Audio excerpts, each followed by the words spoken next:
Welcome to the Examine Life podcast, where we take some of life's thorniest questions and look for pragmatic and realistic solutions to them so that you can lead a more productive, examined, and joyful life. Today's question is productivity a waste of time? And I am joined by my dear friend, Nat Eliason. How's it going, man? Good. Great to be here. We're sending some tremors in different worlds that we traffic in with this juicy topic. So normally I have the guests introduce themselves, but I thought it would be more fun. I've known you for a while now, and I thought it would be more fun for me to try to introduce you from memory and then you to fill in the gaps as you see fit. Cool. How's that sound? All right. So Nat Eliason, you live in Austin. You're dad of two young kids.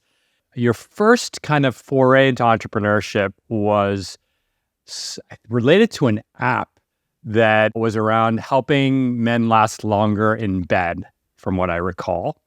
Still out there. Then you parlayed that marketing, sales, app design skills into becoming an SEO guru of sorts, which led to an SEO agency amongst other SEO-related projects, which, for those who don't know what SEO is, that's search, basically getting your shit ranked on Google. Somewhere along, I might get the timing a little off, so you could fix that. Somewhere along the lines, you were a strong supporter, advocate of Rome, a productivity, note-taking software. This was kind of around the pandemic era. You had a class called effortless productivity course called Effortless Output, which is the dream. Then after that, you dive deep into a motherfucking crypto rap. Like overnight, you're writing crypto code. You become, in my world, one of the most vocal, supportive, active members of the community. You're coding, you're buying shit, you're farming, you're doing all this shit that I don't even understand. You're making a video game, you're creating Nat tokens. Now I'm just making shit up, but you're like deep in the crypto game, and this is where it's unclear to me. You step out, you sell at the top, you cash in your chips. That I actually don't know. I wish. Sell at the top would have been awesome. But you went dark on crypto, at least in terms of talking about it publicly. And now you have a podcast on the great books called Nat's Notes, and you're writing a book on crypto. How'd I do? You did great. That was thorough. Was that from memory? You must have had like a couple of notes there. Nope. 0 notes. That's impressive. Good work. That's just you and I talking, man. Paying attention, yeah. You're paying attention. I will say I'm a very good listener, and because of that, I have crystal clear memory. And I really, to me, the way I understand people is I really try to understand kind of the milestones and like different markers of their lives.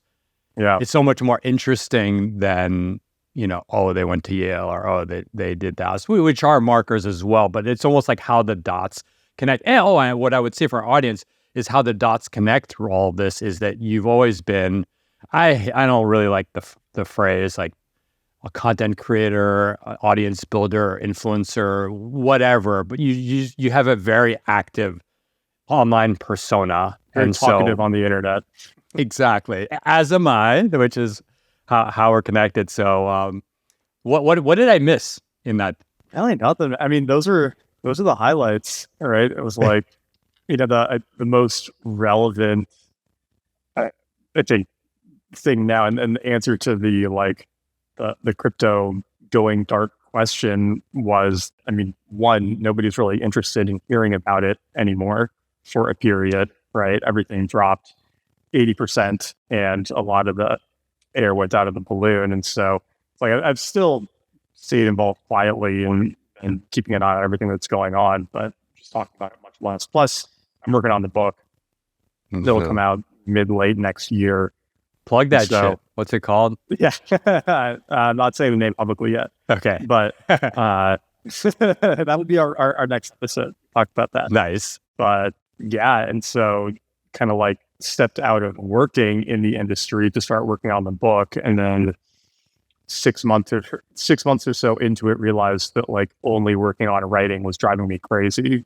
And that was where getting back into the like influencer realm came in, but much more focused on TikTok and Instagram than Twitter and the newsletter. I mean, I still do those things obviously and still like doing my newsletter, but as the thing I was focusing on growing, it was really over there. And that's been a lot of fun too.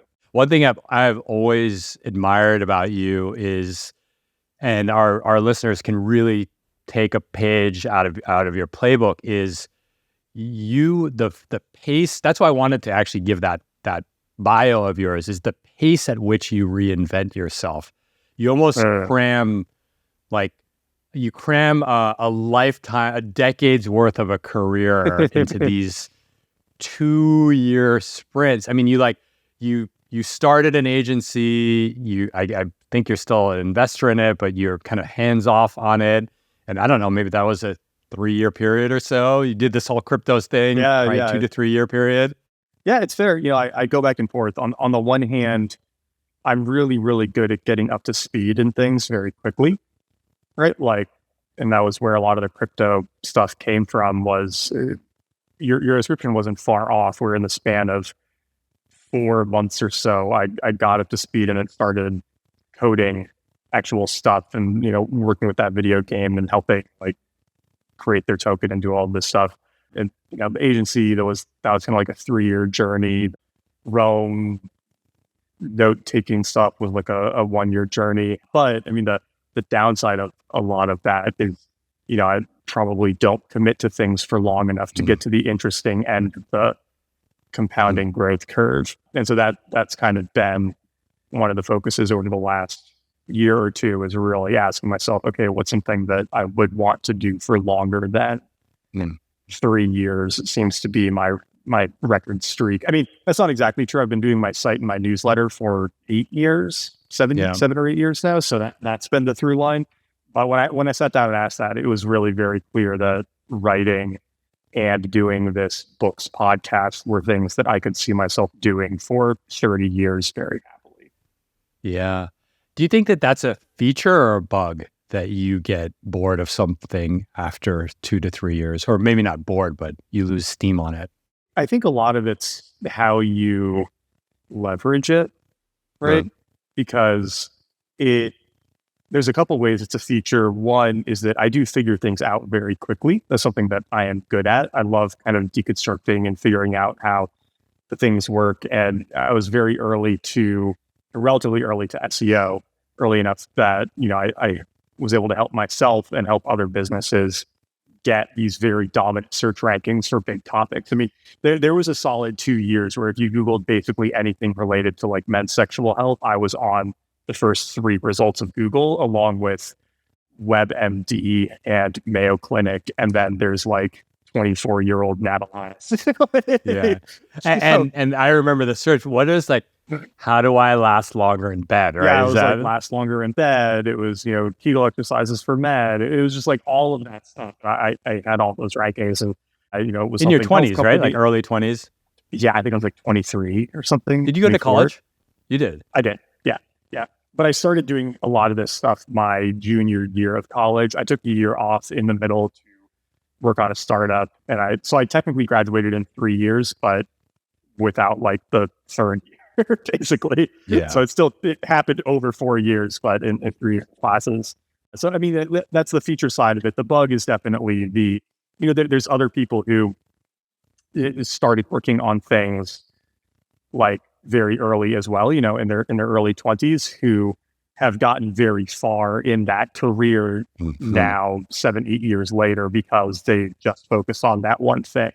There are also some people who like don't quit things quickly enough, right? And that can be a big challenge too. And so, you work in this online space as well. And, I certainly know a couple of people, I'm sure you do too, who have been trying to make the online influencer thing work for 7 years and are still getting zero traction with it. Yeah. And at a certain point, you have to say like, okay, something isn't working here, right? Like you need to maybe consider a different strategy or trying something else. And I rarely run into that. One thing I've realized is that if you're motivated by trend chasing and money, that runs out. And this is obviously something you've talked about quite a bit. So I'm kind of preaching to the choir here. But no, but it's good. It's good for someone to hear it, for people to hear other than from my mouth. Yeah. I mean, a lot of those things, some of the course for me and some of the crypto stuff, it was a lot more, this is a big opportunity and I'm having fun and I can make money doing it. So I'm just going to go do this. And it wasn't like I could do this work for 30 years type question. But I think there's also honestly a lot of value to spending your 20s trying out a bunch of different careers for 1 to 3 year periods and then saying, okay, this is the thing that I'm going to focus on for the next few decades now that I have a better sample of what I might enjoy. Thank you for sharing that. It brings this interesting point, because one thing that I've realized, I did this episode, it was a very personal episode where I basically shared all my finances, like how much money I made on Wall Street and all that stuff. And the thing that I realized in there, because I actually did the opposite. So I did basically 14 years of one thing and really, really, really well. And, highly, highly compensated for it. Not like FU money, but definitely, not need to work for a couple of years type money. Yeah. Screw you, money. Yes, screw you.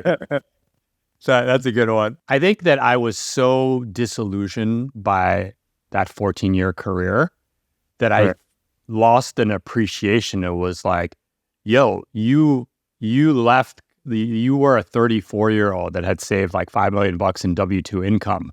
Like that is a calling card for I kind of like did the inverse of you, where I kind of built the base and now I'm trying all the other kind of skills. Like once the financial base has been built. And there's no right or clearly there's no right or wrong answer to it, but it has given me an appreciation that like, damn, that base is a powerful, and to be fair, like my parents paid for my college.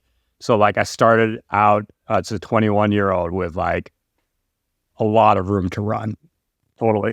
I mean, I think those are really the only two ways to do it, right? Like I have 2 kids now, but most of the time I was figuring this stuff out. Like after I graduated, I came to Austin, I had one job for 9 months, and then I literally sold everything and moved to Argentina and lived on $2,000 a month so that I could figure out how to do more of this like SEO online marketing stuff.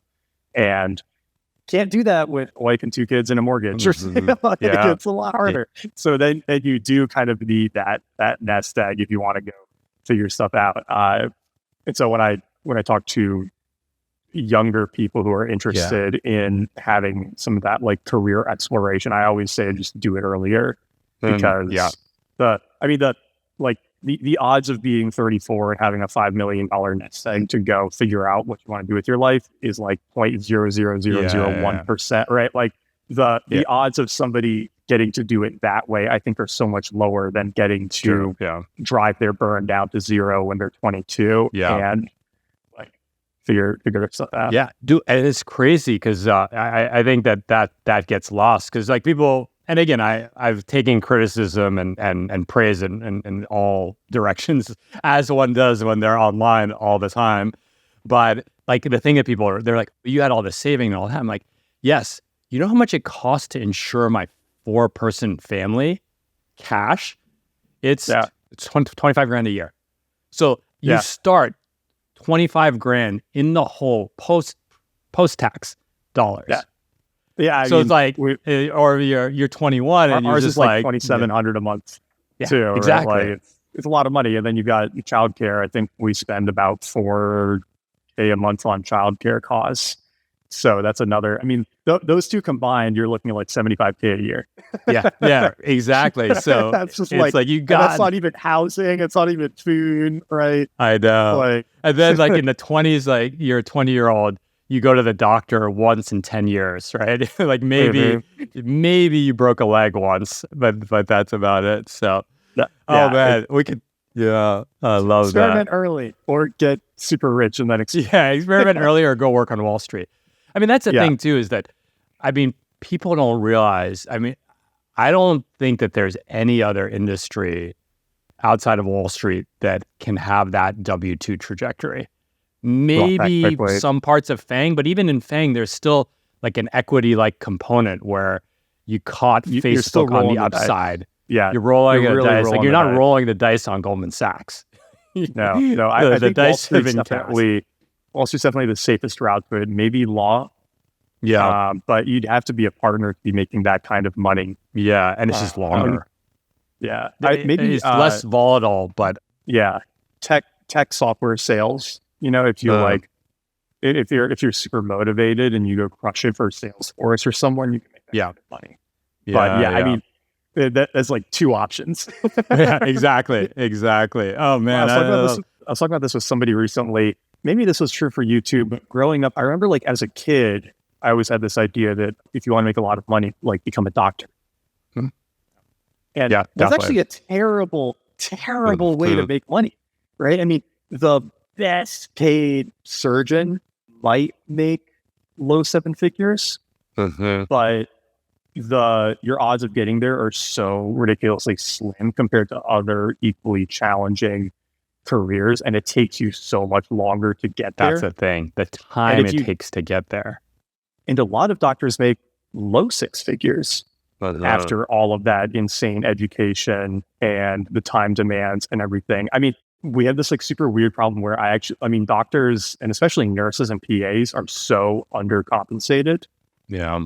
And medicine is so prohibitively expensive in this country. I mean, it's all like administrators and pharmaceutical companies probably, right? Like, that whole system is messed up, but it's just wild. I mean, we have like multiple of our nannies have been nurses because they need the extra money because nursing is paying them like $15 an hour. Yeah. What a fuck. Yeah. Absurd. Things are fucking broken, man. Yeah. Anyways, all right, let's pivot to the question. 20 minutes in, we haven't talked about productivity. No, I love it. I love it. We need to warm up. So today's question is productivity a waste of time? And for those of you listening to the Examine Life podcast, if you want to join into these types of conversations, we have a series of group coaching programs. So check out radreads.co/coaching so we can debate if productivity is a waste of time. So before we get into this question, let's give, I know people are thirsty. So let's just do like a little productivity porn and just share with people, like, what does your productivity stack look like today? I'll share mine. Are we talking like apps or technique? Apps. Okay. Let's go apps. Super basic. Notion. Like Notion? Man, I mean, it's like Notion and Google Calendar. Notion and Google Calendar. What about like email? Superhuman? No, just Gmail. Not even. Just Gmail. Yeah. Dude, I don't get email anymore. It's great. Oh, wow. You don't get email? Yeah, I mean, I email with my editor about the book, and I email with the editing agency for my TikToks and podcast, but that's like 2 or 3 emails a day tops. I mean, and there's like other junk that comes in, and there's newsletters that I occasionally read, but like, I mean, I just don't get much email. It's great. I guess you don't have clients. I don't have clients. Yeah. You don't have employees. Don't have employees. Dang. And now I'm thinking, who emails me all the time? Like, wait a second. Why am I spending $30 a month to do my email faster? Yeah. Wow. That's so funny. Yeah. I mean, I'll use things for tasks occasionally, but I'm sort of rolling off of using that and just using like Apple Reminders because it's pretty good. I mean, I use Apple Notes for some things when I don't need all the weight of Notion, but like, yeah, dude, that's it. Notion, Gmail. Wow. And Apple Reminders. Yeah. What's that? The meme? Yeah, the midwit meme. Midwit. I think our listeners are not internet enough, but it's basically a bell curve, and in the middle of the distribution, it's like, I use Superhuman things. Hockey, Superhuman, Rome, Notion, 50 apps. 50 apps, and then there's like the super basic guy, basic guy. I use Apple Notes. And then on the other side of the distribution, there's like the Yoda that's like, I use Apple Notes. I use Apple Notes. Yeah. That's I don't know funny. if you follow. I don't know if you follow Rune on Twitter. I don't He's a think pretty so. good tech follow, but he had a good tweet that was like, he's like, I've never seen a high performing person use any note taking app besides Apple Notes. And he was talking about like tech founders in particular, and there was another good one from, I can't remember his name right now, but he was like, I've never listened to an interview with a great author and heard them say that their note taking system contributed to their book. Yeah. Well, it's so funny because I worked in a newsroom. I had an internship in a newsroom in like 2017. And this was around when all this stuff was really taking off, all these note-taking apps and Kindle Highlight stuff. And I would go to them and these like 20-year journalists. I'm like, can you imagine you highlight something and then you can like search it in its own query, and whenever you have an idea for an idea and an idea and an idea, and they'd be like, why would I need that? I just use my brain, or I just search my email, so they never like bought into all that. So I'll share mine. I know you're that based. So Notion for work, I have one colleague at this point, so project management, you would say. I hate Notion for personal tasks. I use OmniFocus for tasks, but that's really more just out of habit because I've used it for 15 years now, so I just like it. I use Superhuman for email. I actually do like Superhuman for email, so $30 a month there. And then Fantastical, but I could use Google Calendar. Doesn't make a huge difference. I actually use Drafts a lot, which is for Mac. It's kind of an Apple Notes notepad, but it's just super fast and it syncs to the cloud like seamlessly, like super seamlessly. Yeah. So yeah, that's it. So sorry to disappoint. Like you got two productivity. Would you say you're a former productivity guru, or do you even? If I was like, you're a productivity guru, how would you respond to that? It's like, no, I don't think so. I think I'm somebody who has talked about productivity, but I also think that like there's very, very little to say of value about productivity. I think anybody who's being honest can encapsulate like pretty much all of the worthwhile productivity advice in the world in about like an hour long video would be my guess. Yeah. So if you're consuming like more than an hour or two of like productivity advice per year, you're probably just goofing off. Yeah.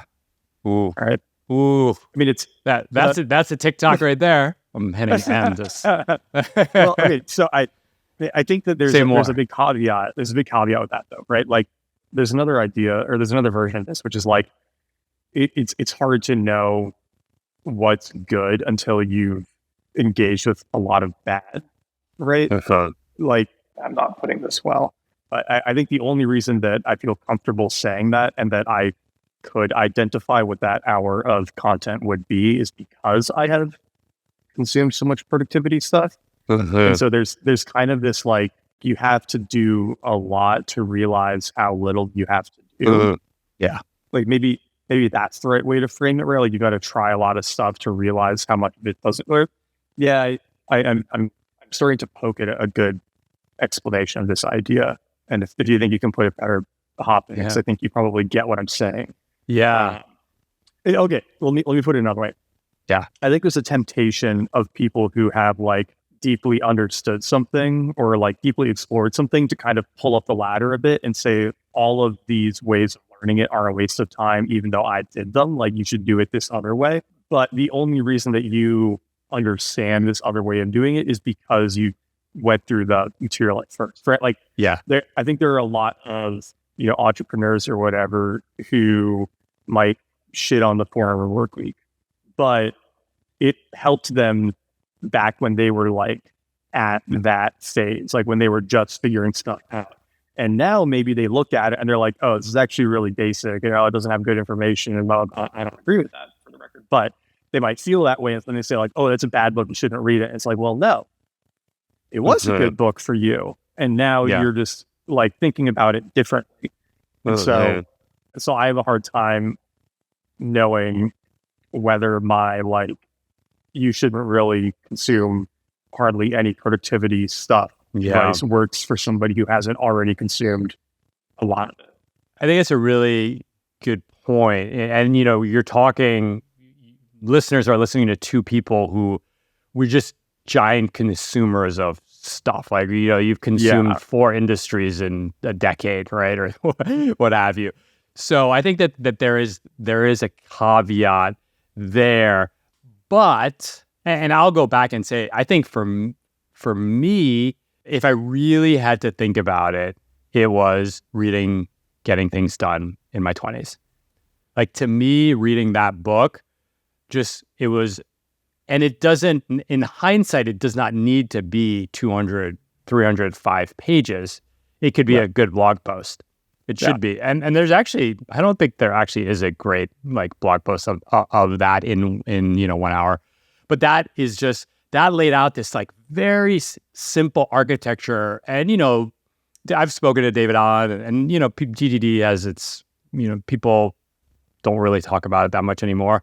But the beautiful thing about it was that it was tool agnostic. It's definitely overcomplicated, but if you could get to the core ideas of like, there's a place to capture things. You don't want to constantly be worrying about things. Like, where does this thing go?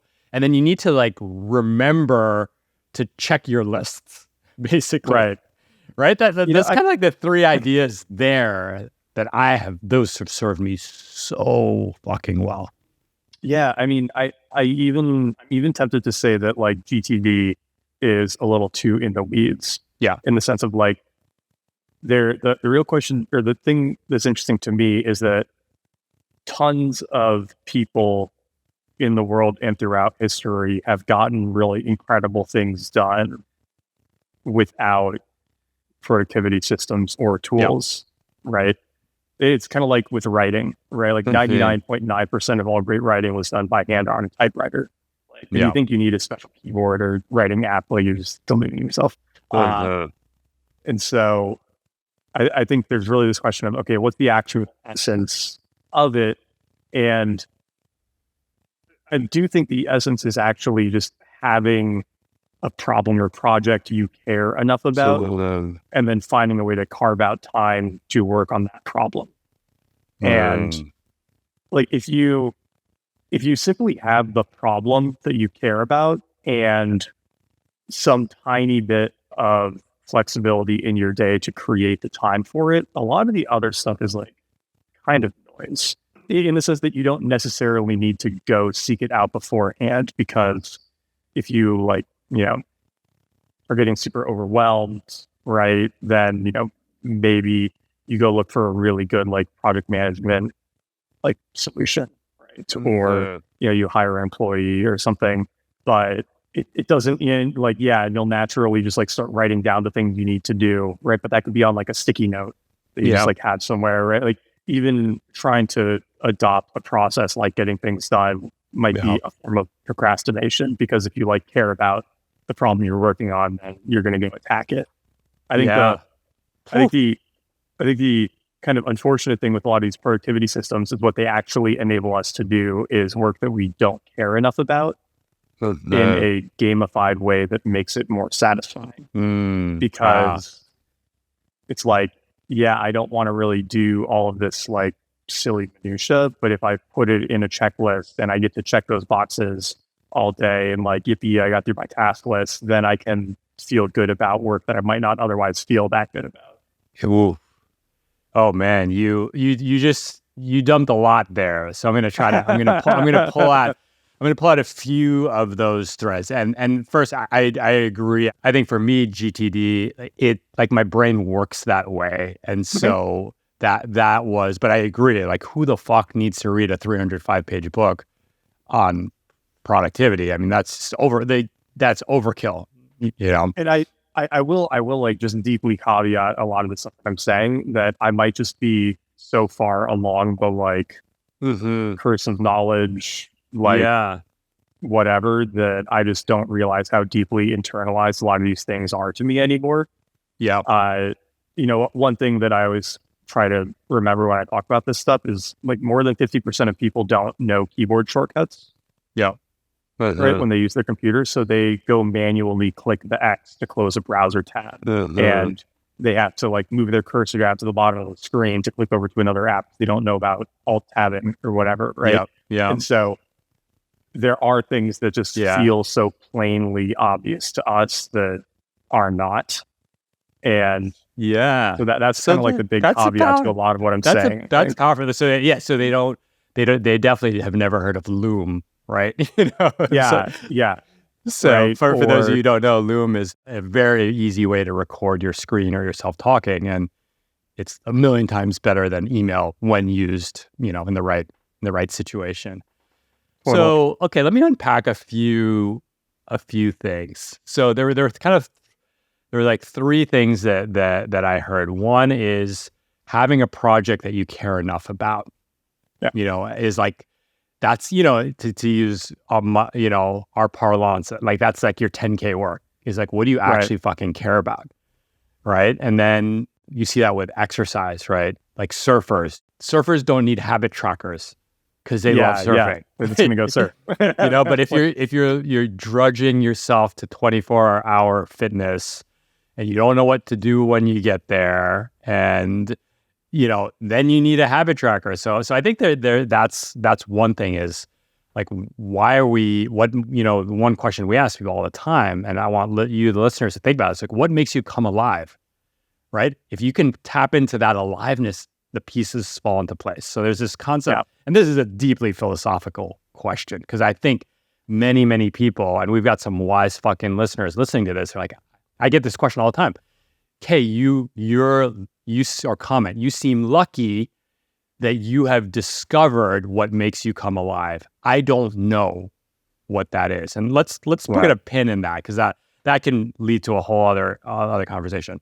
The other is the constraints, of either I have a job, or I have to pay bills, or I have to do this thing that I don't really like. So how can I make it less painful, right? And you suggested, like there's a dopamine release, a satisfaction of like, I had to do 9 shitty things, but like I did 9, and so it's a game, and 9 is better than 7, so I feel really good about myself today. And then there's this third thing that you said, which is maybe you and I mean, how many hours do you think you've spent in your life reading productivity related content? For me, it's probably like 1,000, maybe. Yeah, 1,000 was the first number that came to mind too. So you and I have collectively spent 2,000 hours reading productivity content. So the exact same content. So it's probably still just 1,000 hours. Exactly. And so maybe let's make this a little bit more pragmatic. I love what you said about the keyboard shortcuts. It's like, let's try to unlearn our expertise together and say like, what are two, a handful of things. You already mentioned keyboard shortcuts, alt tab, which, I mentioned Loom. That's probably a little bit more advanced category. But let's like think through what if we could kind of go back to square one, day one. What is something tactical, not like what's the meaning, what makes me come alive, that we've internalized so much. Do you think? I mean, certainly focus, right? Yep. Like whether that means turning off notifications, creating allocated work time, not having meetings thinking time that you don't need to have, right? Reducing random interruptions and things that can mess up your day, right? Like a lot of the deep work stuff. Yeah. That's certainly very ingrained. And it's one that's both obvious, but perhaps not intuitive, right? Like I do think that a lot of people start off by working in a deeply distracted sense. Yeah. But if you're working on something you're excited about, then you're naturally undistracted while doing it. And this kind of goes back to that question of like, maybe productivity stuff is mostly useful for work that you don't want to do. Yeah. I mean, it certainly is useful for the stuff you do want to do, though, because the other like umbrella thing I was thinking about is constantly seeking ways to reduce the lag between your thoughts and seeing those thoughts turn into like actions or creations in the world, right? Like, and keyboard shortcuts are one way that manifests. Hiring people to help with things is another one, VAs, right? Like removing barriers in your day is another one, right? So that feels like another big umbrella thing. Yeah.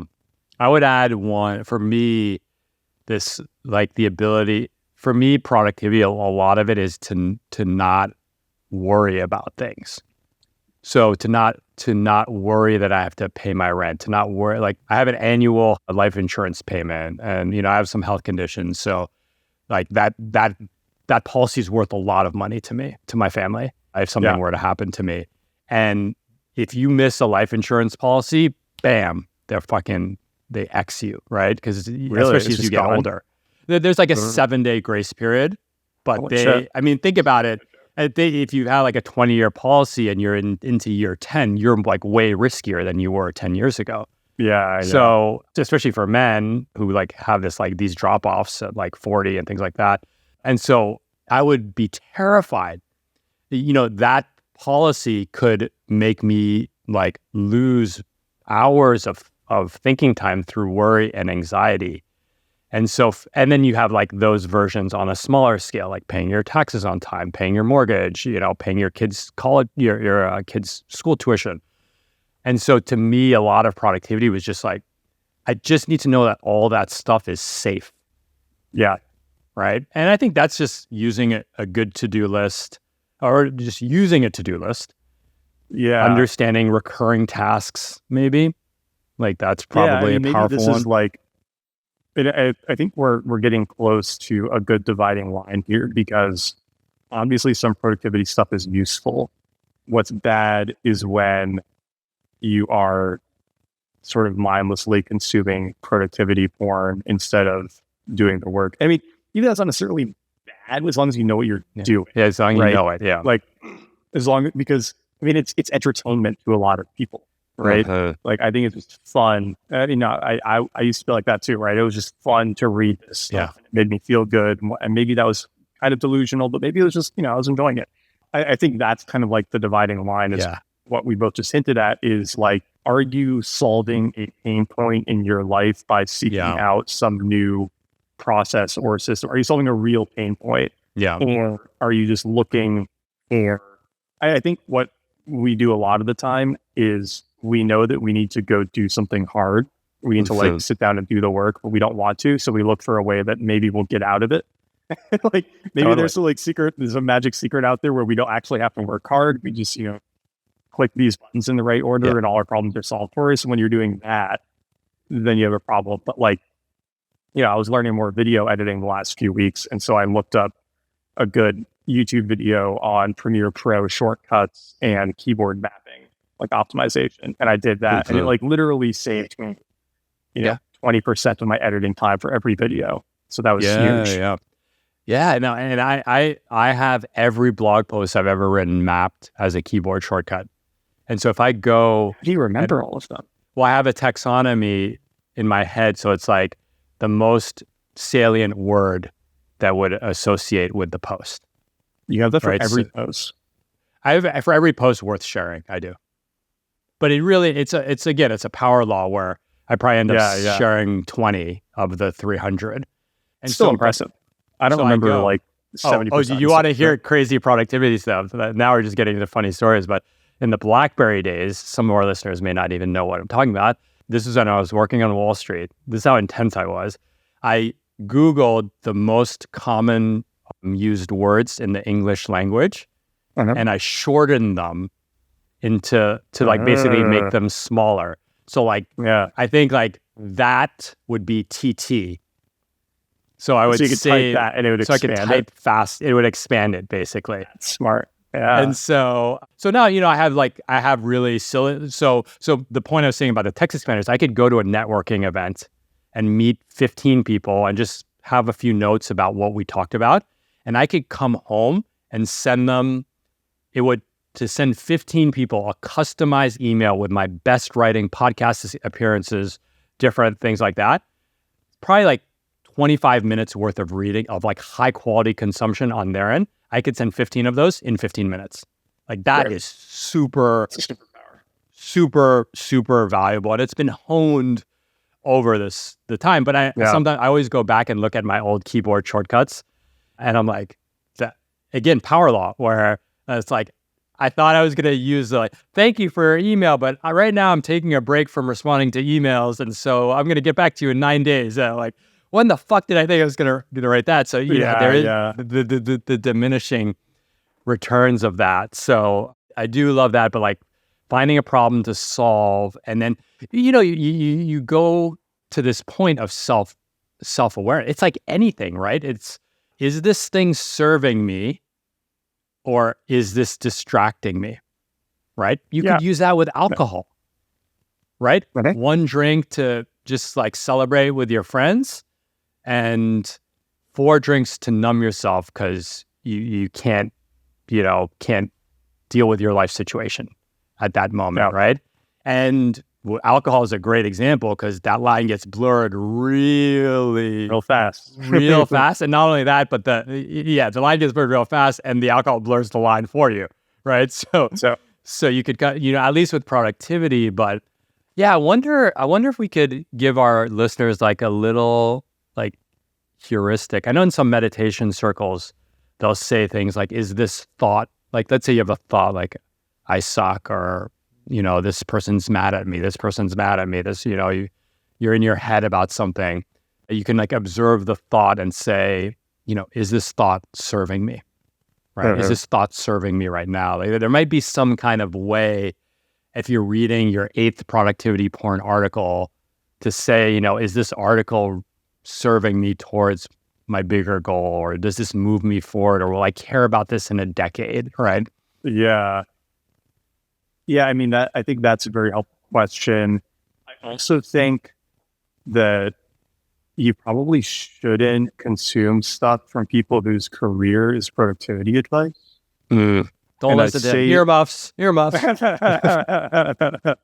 Well, just because it's like what we've been saying is, it is like, and I don't think you're like a career productivity advice guy. I know. But I do want to talk about this because we both have productivity courses. I think this is an important conversation to have. I mean, I think about like David Allen, right? Getting Things Done. Like, that was his only book on productivity stuff. He didn't. There's a new one coming out. I guess he's got it. Oh, yeah. Okay. He's probably got some. You know what it is, though? No, what is it? Is it getting things done for teams?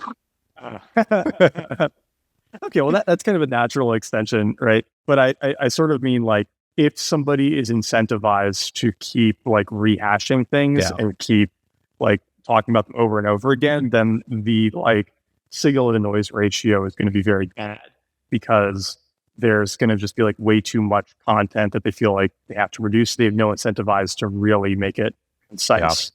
Whereas the like Smart Notes guy, Saka Arns or whatever, right? Like, good book, and it's really the only thing he wrote on the subject. Same thing with the guy he wrote it about, who, like, what you really want to look for are people who have had a super prolific career, and then at the end of that prolific career, they said, here's how I got things done. Right? You don't want to look for like a 22-year-old with blog who's saying, 1 million like, Twitter followers. Because it's like, okay, what have you produced exactly? Right? Are you using your productivity advice to like make more productivity posts? Because like, I don't want to be too critical of like anybody's career here, but hopefully we're aiming for like something a little, beyond that. Like, or like, you think about Ben Franklin, right?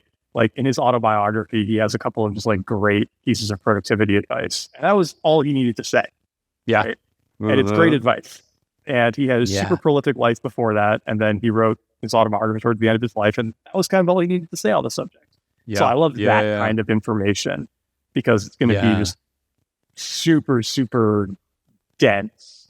And it's not going to be like strung out to sell 10 books on the subject. And a bunch of info products. So tell me about, so you you had I would put note-taking courses in the vein of productivity courses. You had a productivity course for a year maybe on Rome. Yeah, I mean, although it was less of a productivity course and more of like the missing user manual. Oh, okay. Really. Like I explained the process. The process was basically just building a second brain. And literally like the second video in the course was, by the way, like this is almost an extension to building a second brain, and you should take that course if you haven't, because it goes to a lot more depth on this stuff. And then this is literally just like using para and basic knowledge management in Realm. Like it was part of Tiago's stuff for a while, and then we like started out separately. And so it was more of an implementation of, it's almost like how to use this software type course. Exactly. Yeah. Got it. Which was a productivity tool. When you see all these productivity courses out there, like what do you think that they're tapping into? You know marketing well. I know marketing pretty well. What is the feeling that the seller of, and then I'll answer this for my own course.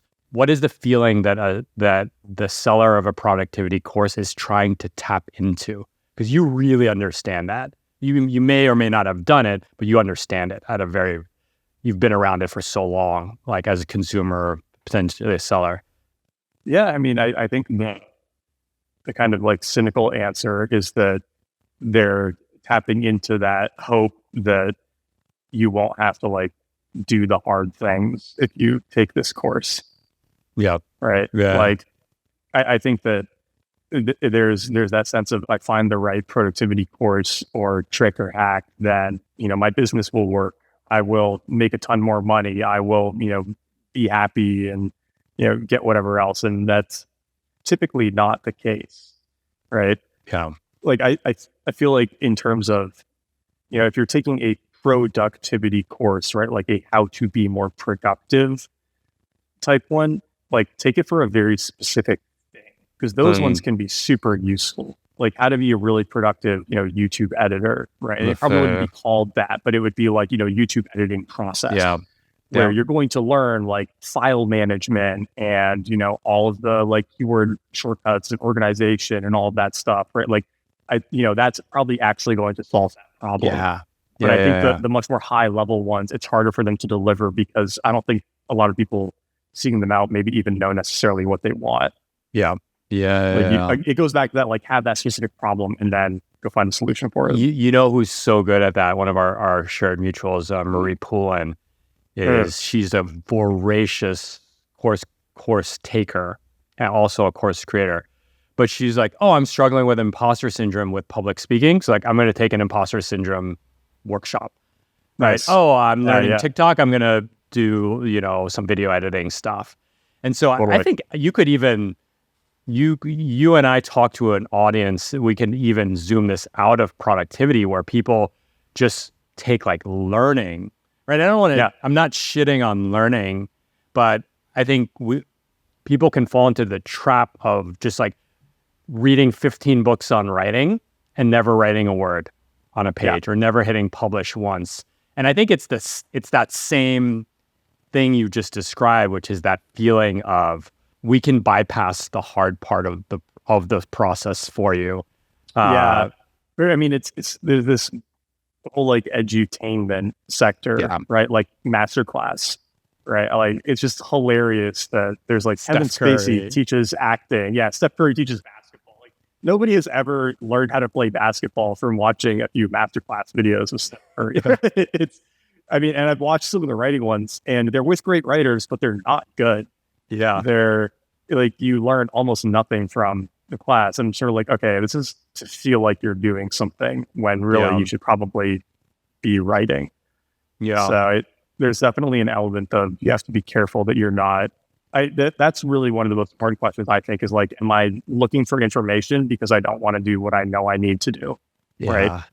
Right. Like dieting is sort of the classic example of this, right? Are you looking for a new diet because you just don't want to eat less? Because you're going to have to eat less. Yeah. The law of thermodynamics still apply to you. If you don't eat less, you will not lose weight. So, no, definitely. Oh man.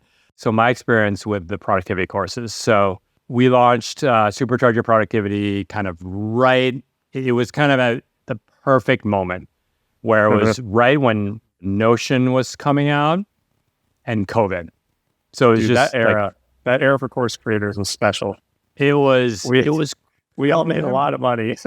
I remember turning to my wife Lisa and saying, "Babe, I entrepreneurship is really easy." It's like everything we did worked instantly. I know. It was fucking crazy. So incredible. It was so incredible. So we started that course, and I think you know this, but it can set up a good discussion, and some of our listeners may not know this. It was a Notion course for maybe, we did 12 of them over a 2-year period.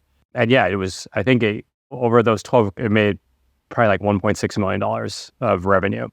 Just to gas you up briefly, I still use your Notion implementation, actually.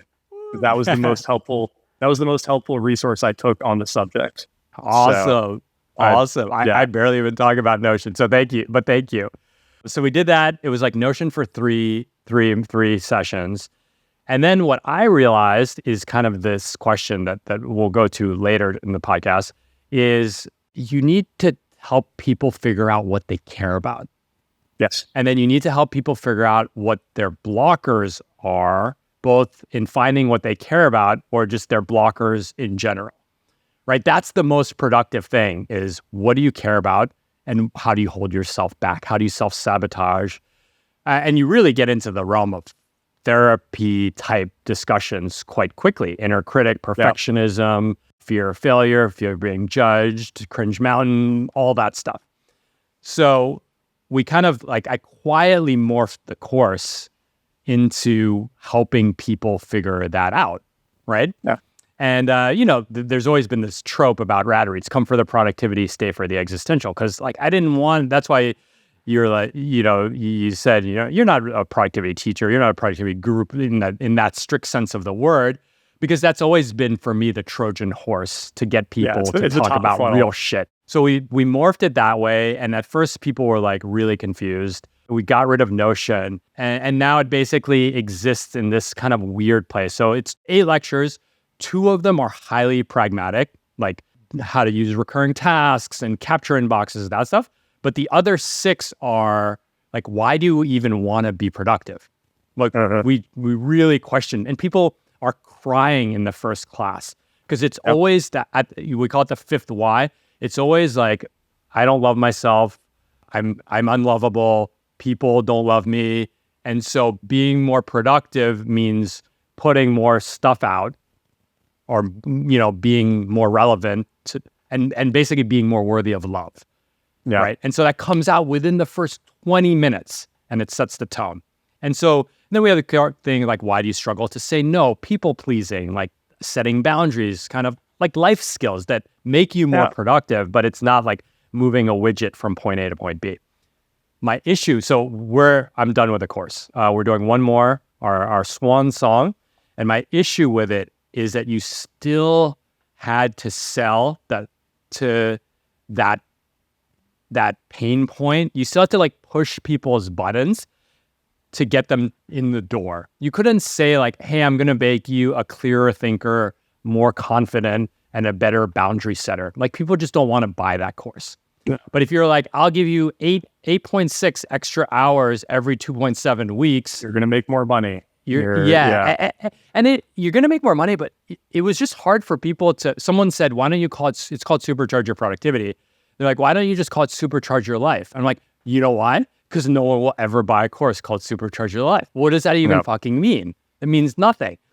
And so my issue was that there was a disconnect with the material, and I had to put this productivity wrapper around it just to get people to pay attention.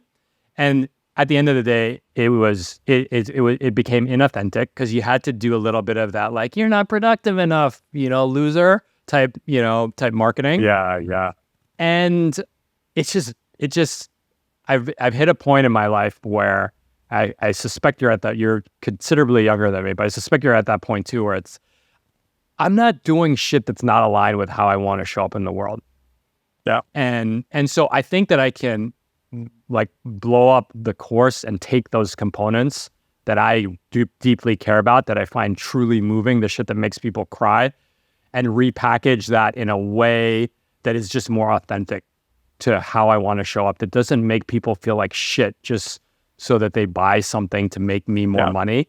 But it's, you also know marketing, like there's a whole thing. People don't want to buy vitamins. They want to buy painkillers, right? They don't want to buy a better tomorrow. They want to make some acute discomfort go away fast. So no question there, just kind of sharing where I'm at. So I'm done with the product with SYP. We call it SYP. I'm done with it in September, and I am in love with so many of the ideas, so passionate about so many of them. I just don't know how they fit together in a way that is delivered. And now I'm delivering it one-on-one coaching and small group coaching cards. So, I mean, I think you just take those ideas and write a book, honestly. Yeah. Like that idea is resonating a lot right now. I mean, because 4,000 Weeks was this like big bestseller that touches on some of those ideas. I love that book. Good Enough Job. I think, oh yeah, you're in Good Enough Job, aren't you? Yeah. I was like, wait. I'm in that bitch. Exactly.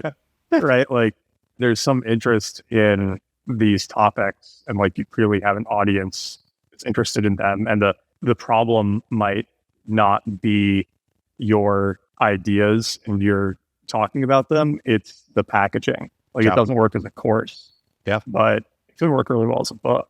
Yeah. Right. That's in the works. It's funny you mentioned the book, because I've got to write a proposal and like, I'm not even at that phase yet, but I'm the doctor who smokes. So I'm like, okay, let me just tag all my ideas in Notion.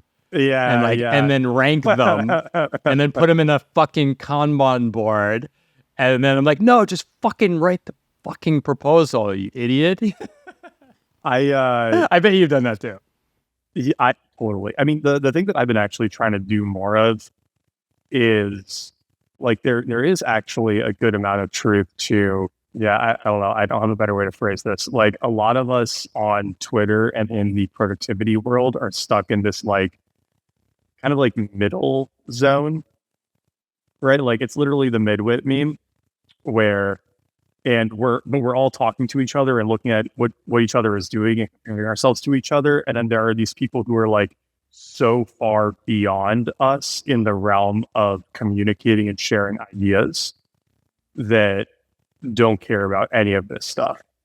And they just write the book or, like go on the podcast or like do whatever. And they're not thinking, they just like, they're doing it. Right. I mean, one of my favorite people to somewhat study in this regard, I got turned on to him by my friend Nathan Baugh, who has a big storytelling newsletter and Twitter. Brandon Sanderson, fantasy author. Oh yeah. I love it. Say more.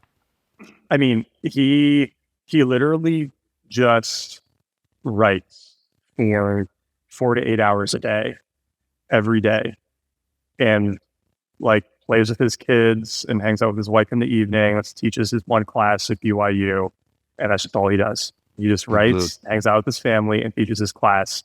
He does like a little podcast with his friend, but there's no optimization on it. There's nothing, he does some like TikTok and Instagram stuff, but it's mostly just him talking about what he's writing. And he's the best-selling author in the world. Like in the world, he's top 3, I knew he top was 5. Huge, yeah, self-published too, right? He does all self-published now. He did a $43 million Kickstarter for 4 books, right? So, like, maybe this is easier than, or not easier, but simpler than we think it is. Like, maybe you just got to go, like, do the thing. And I actually think that there's a lot of people in our realm who are severely limiting themselves in terms of how far their work can expand by focusing on what are really like small games, specifically, I think Twitter and like courses. I was talking to somebody else, like, and I suspect you feel this way given the choice to shut down SYP. Like, I don't think anybody actually wants to be a course creator. Yeah. I think it's kind of like necessary middle step that a lot of us take because it's the best way to like monetize our work. until Like we're like, highbrow monetization. yeah, but it's not quite like it's almost highbrow, right? Yeah. It's like what we're doing until our like YouTube or whatever stuff takes off enough that we can, or our podcast takes off enough and we can just do that, or until we get the book deal or whatever. But like, it's like for me, I don't want to be a course creator, right? Like I want to sell books, right? Yeah. But you can make a couple $100,000 a lot quicker doing courses than books. Yeah. And so I do feel like there is that question of, okay, not what's the best productivity person on Twitter doing. It's like, what's the, who is succeeding the most at sharing their ideas with the world, right? And like, what are they doing? And it's like, Malcolm Gladwell acts very differently than we do. Twitter right? thought, Twitter thing. Yeah. I've thought about that with like Twitter and social media a lot too, where look at Tim Ferriss, right? He's got 2 million Twitter followers or something. And he's got one of the biggest podcasts in the world. And I think a lot of people look at that and they go, oh, I need to like build my Twitter following to grow my podcast. And he never did anything strategic on Twitter. He just has a lot of Twitter followers because he has his a good books podcast. And his blog and his podcast are good. Yeah. Right? Like maybe the social media followers are the effect, not the cause. Yeah. Oh, that's beautifully said. In fact, it was funny. I was listening to Tim Ferriss. I loved Tim Ferriss in my go-go productivity days. Then I different season of life, kind of outgrew that optimization world. But I love he's come back and his like personal like therapy and trauma and like the like, it's really, really moving. It's a really powerful, and I see this in you and I see others who are pigeonholing themselves in these like very narrow, like anytime someone writes, I'm the X guy or gal, I'm like, yo, dude, like one day you won't want to be the X blah, blah. I think it's a great way to start. It definitely helps to start with a niche, but you're going to have to outgrow it eventually. Yeah. But I was listening to him and he said, and I think this kind of winds back to the last point, the first point you made and kind of where we can wrap with is that he obviously he talks to a lot of aspiring influencers, right? And you can replace influencer with hedge fund manager, best-selling author, VC, anything that is a kind of like high status, let's say. Yeah. And he says, it's funny because he says on the Rich Roll podcast, I'll show you the link in the show notes, he says he asks them why, like a deeper why. And he says after the third why, they can't give me a good reason. Yeah. Right? It's clout, it's fame, it's quick money. It's like, those are not necessarily bad reasons, but they're not sustainable reasons. He's approaching a decade of podcasting and 2 decades of blogging, I think. That's some staying power, man. Like I want to be known for that staying power. And you are also going to be known for that staying power. I could say that confidently. And then the Twitter followers, and you could go out so far and say the money will follow, right? Yeah. I really do, we're like tying a bow on some of the things here. I do feel like so much of it comes back to what can you find that does create some value for the world that has some way to become monetized that you can spend hours a day on and not need to like set the Pomodoro timer or create a bunch of tasks and shit because you just like enjoy doing it. Yeah. And maybe this is like too aspirational, but I do believe that there is something like that for everyone. It might not make as much money as you hope, but there is I think everybody has a type of work that they could do for 30 years quite happily, but you kind of have to like figure out what it is. And if you figure that out, then a lot of the other productivity stuff doesn't matter, right? Yeah. Because it's going to naturally pull you through. Yeah, I love that. But can we so you and I, this is again where I think we suffer from we're too in it, whether it's spend so much time in the self-improvement, like part of the reason you can say that so nonchalantly and so equanimously is that you're very, very self-aware, which is probably the result of having read a lot of not just self-improvement, but, self-improvement, philosophy, and all that. There's actually, I think I alluded to this gentleman, and all identities are protected here, so I'm even distorting some markers. But this person's in venture capital and in kind of going through the motions, probably my age, so like early 40s. God, I'm mid 40s. He's early 40s. and he says, I've got a family. He doesn't strike me as someone that's trying to, buy many houses. He strikes me as someone that's just like lives well, but not like lives out of beyond his means. But he said in his email, he's like, I don't know what makes me come alive. And I have constraints now. I have young kids. I have a pretty demanding job. Where do I begin? Like, I really struggled to answer his email. How would you, if he was asking you this question, how would you answer them? I wouldn't be able to, honestly. Yeah. Like the only reason that I felt comfortable leading the crypto stuff and going full time on trying to make writing work and trying to make the like book influencer stuff work was that I've been doing entrepreneurial-ish stuff for 6-7 years. I've made a good amount of money doing it. Like, I know I can add some audience.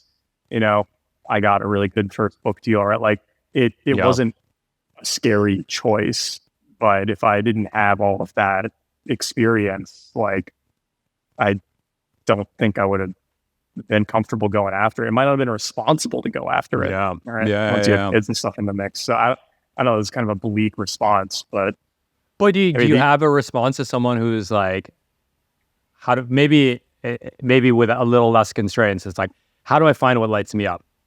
Yeah. Except start trying stuff. I think this is a really interesting question, right? Like I don't have a great way to answer it. And people give answers, right? Like, oh, what were you really into as a kid? Yeah. But I wasn't into writing as a kid, right? Yeah.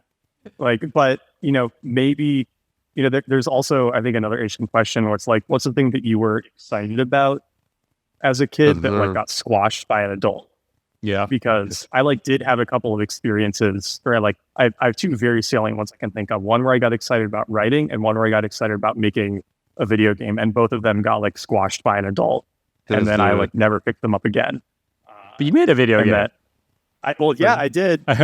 2 years. It was literally the most lucrative thing I ever did in my life, right? So it was sort of and now I'm doing the writing thing, right? So maybe that's an interesting question too. It's not even what did you love doing as a child, but what was there maybe a hint that you might like doing but never got to explore, or weren't supported in going after, right? Or something like that. Yeah, it's a powerful, many of those questions come, and it's, again, super powerful book, but probably has its limitations, from The Artist's Way, which is a phenomenal book. Oh, yeah. But a lot of those, I've heard them in that book, and I was going to state them as well. I was going to say, I kind of view it two ways. I've really come strongly to believe that we hold ourselves back because of mostly deep insecurities. I think it's particularly acute with men. It's particularly acute with older men that where kind of going inward was you're weak if you did that. And then you reach this point where I'm almost retired. Why would I'm not going to start going inwards at 52, which is a bullshit. I would challenge that. But I think that there is this what are these blockers, right? Again, and it's why people cry on that fifth why, which is, I bet if Tim Ferriss got to that fifth why with a wannabe influencer, it's I just want people to know that I'm a good person. Or I just want people to know that I'm smart or that I'm talented, right? That's it, and just, it's people want to feel seen. It's please, if you want to feel seen, you don't have to be an influencer, right? There's a lot of other ways to feel seen than being an influencer.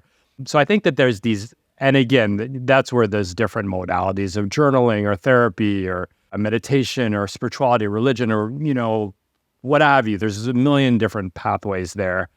One that I've really come to as a longtime meditator is kind of when you are doing something, where are you fully present?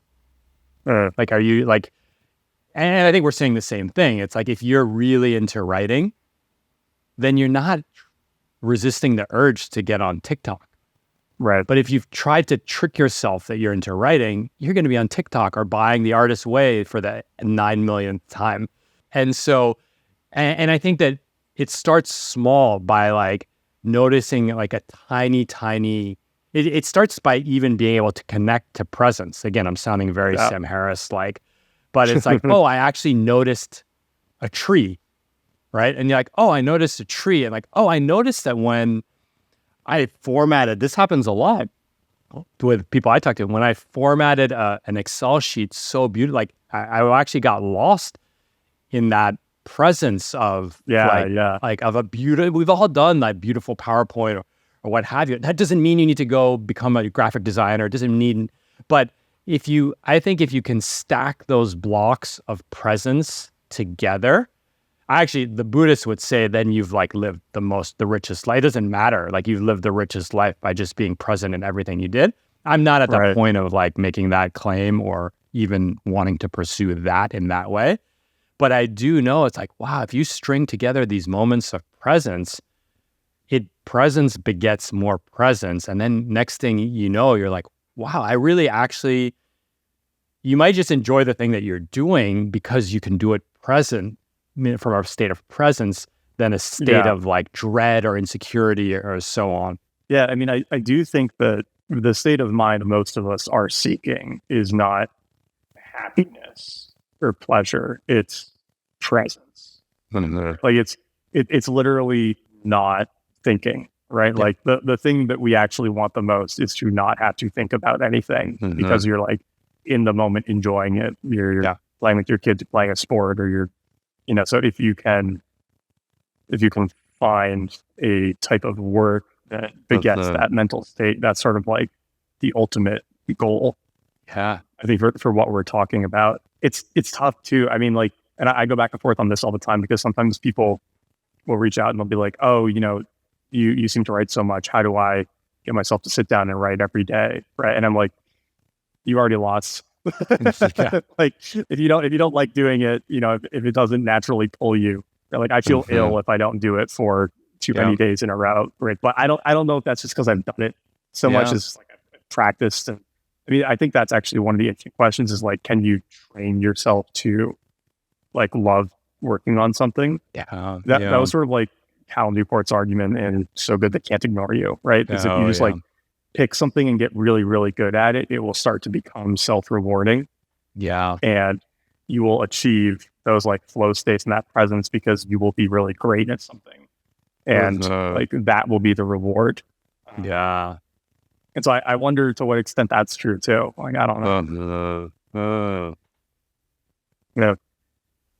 I love that. Yeah, I think about it in, because Steven Pressfield has this kind of resistance where, look, as a writer, you have to break through the resistance all the time.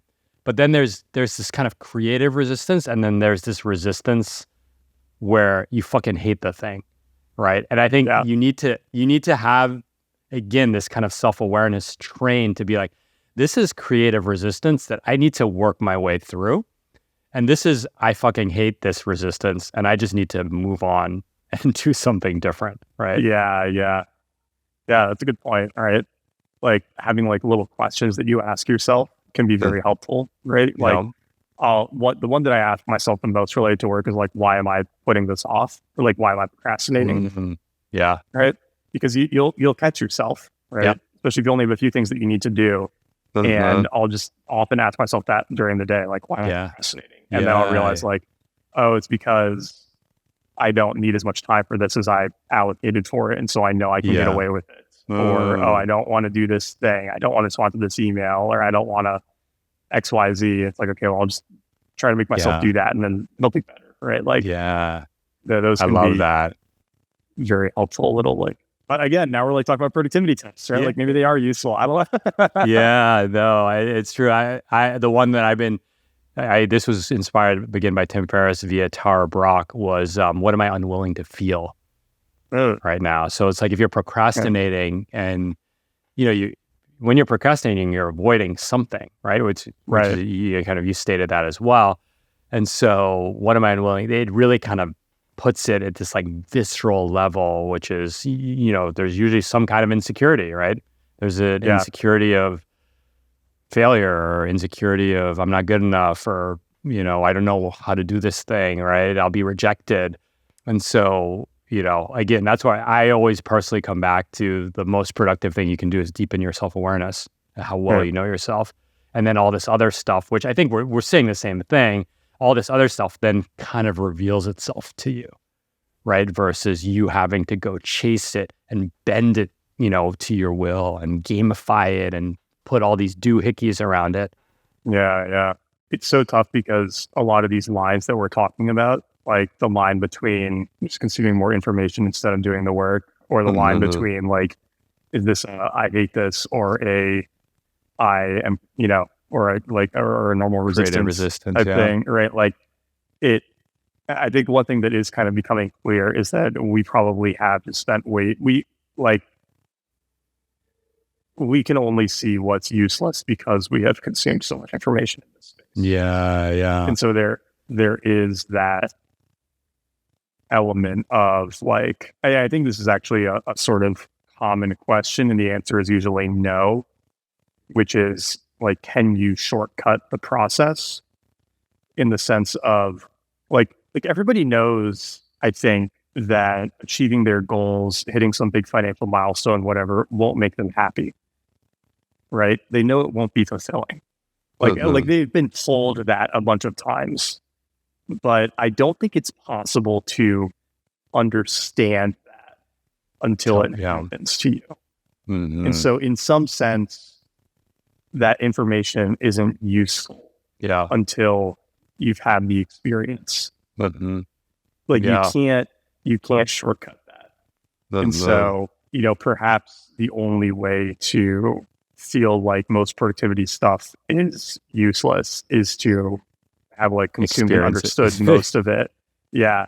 And then you can say, okay, all of these things were a waste of time. I should just focus on this instead. Right. Like, you have to go over the hill. Probably. There's a Jim Carrey quote. It's everyone wants to be rich and famous until they become rich and famous. Yeah. And you're like, if you want to be rich and famous and you hear that quote, that's not going to stop you. No. A pithy Jim Carrey quote is not going to be the thing that's like, oh, but it's just, there's so much truth in that. And you and I are kind of sitting on the other side of it for some parts of our lives. Well, and I think another great example of this is like, look at all of the successfully exited founders who are trying to become Twitter and LinkedIn influencers. Yes. Oh man, there's so many. I mean, yep. It's like, you made tens of millions of dollars. You never have to work again. And you're like writing Twitter threads. Yep. Right. Like there's it, that to me just seems like such strange behavior, because if I had tens of millions of dollars that I could just like go chill on, I would delete my Twitter instantly. Yeah. Well, maybe not delete it, but I would be writing threads, right? But I've been on social media doing the influencer thing for, 7-8 years. So like I can be sick of it. Like I know it's not fulfilling. Yeah. Like I know that going viral is usually more a bad thing than a good thing, but like they haven't had that experience. Yeah. And they're like, well, I'm rich, so I should be important too. Yeah. So it's like you just find something else to try to you find some new void to try to fill. Right? I know. Awesome, man. Well, Nat, this has been a pleasure. We gave him, this is going to be the record probably for the longest one of these. So we gave him an hour and 23 minutes of juicy goodness. Where can people go? I'll write an article on you lasting longer on podcasts too, I guess. The SEO for that. Where can people go? Follow, find, support you? Yeah, I'd say Twitter at Nat Eliason, probably where I'm most active, or Instagram _Eliason. And then if you like getting the best ideas from the best books, check out the Nat's Notes podcast too. Awesome. And your email newsletter kicks ass. We'll put that. That one's good too. Yes. blog.nateliason.com. I think it's like, it's too, like, so much stuff. So things. We'll put them all in the show notes. Thank you, friend, man. It's been a pleasure. Can't wait to do it again when the book comes out. Yeah, good to be here. We'll talk soon. All right.